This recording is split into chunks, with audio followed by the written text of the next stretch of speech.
রমজানের ওই রোজার শেষে এলো খুশির ঈদ। ঈদ মানে খুশি, ঈদ মানে আনন্দ। পরিবারের সাথে, প্রিয়জনের সাথে ঈদ আনন্দ ভাগাভাগি করে নিতে কর্মব্যস্ত এই নগরী ছেড়ে অনেকেই গ্রামে চলে গেছেন, আর অনেকে বিনোদনের জন্য বেছে নিয়েছেন রাজধানীর বেশ কয়েকটি বিনোদন কেন্দ্র। তার মধ্যে আজকে আমরা আছি তামান্না পার্কে। আপনাদেরকে বিস্তারিত ঘুরে দেখানোর চেষ্টা করব।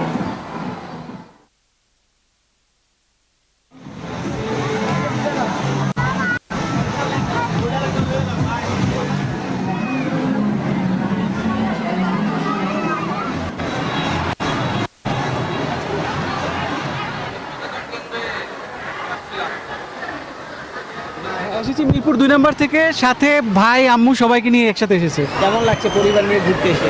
ঘুরতে তো খুবই ভালো লেগেছে, কিন্তু ক্রাউড একটু বেশি। কিন্তু ঈদের দিন, ঈদের পরের দিন ক্রাউড একটু থাকবে, এটাই স্বাভাবিক, কিন্তু ওভারঅল ভালোই লাগছে। রোলার কোস্টার, সুইমিং পুল, আর কোথাও না। কেমন লাগছে ঘুরতে এসে? ভালো। চাচুর সাথে এসেছি। কে আসছো ঘুরতে? আব্বু আর আমি আসছি। আসছো, কি রাইডে উঠেছো? কোনোটাই উঠি নাই এখনো, আরেকটা এখানে উঠতেছি। কেমন লাগছে ঘুরতে এসে? ভালো, অনেকগুলা। এই পার্কে যে এত ঢুকতে গিয়ে এন্ট্রিতে ফিটা যে বেশি, এটা অতিরিক্ত ফি, এটা ঠিক হয় না। এরকম একটা পার্কে, নর্মাল একটা পার্কে এত টাকা হতে পারে না। শুধু টাকাই করলে তাহলে মানুষের সেবাটা কোথায় করবে?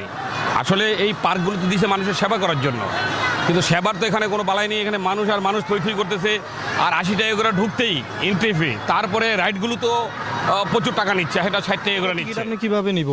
ওর জন্য যদি 30 টাকার টিকিট হতো তাহলে একটা কথা ছিল। এখানে কি রাইডার আছে, আর এখানে ঘোরার বা কি এত বেশি দেখার আছে?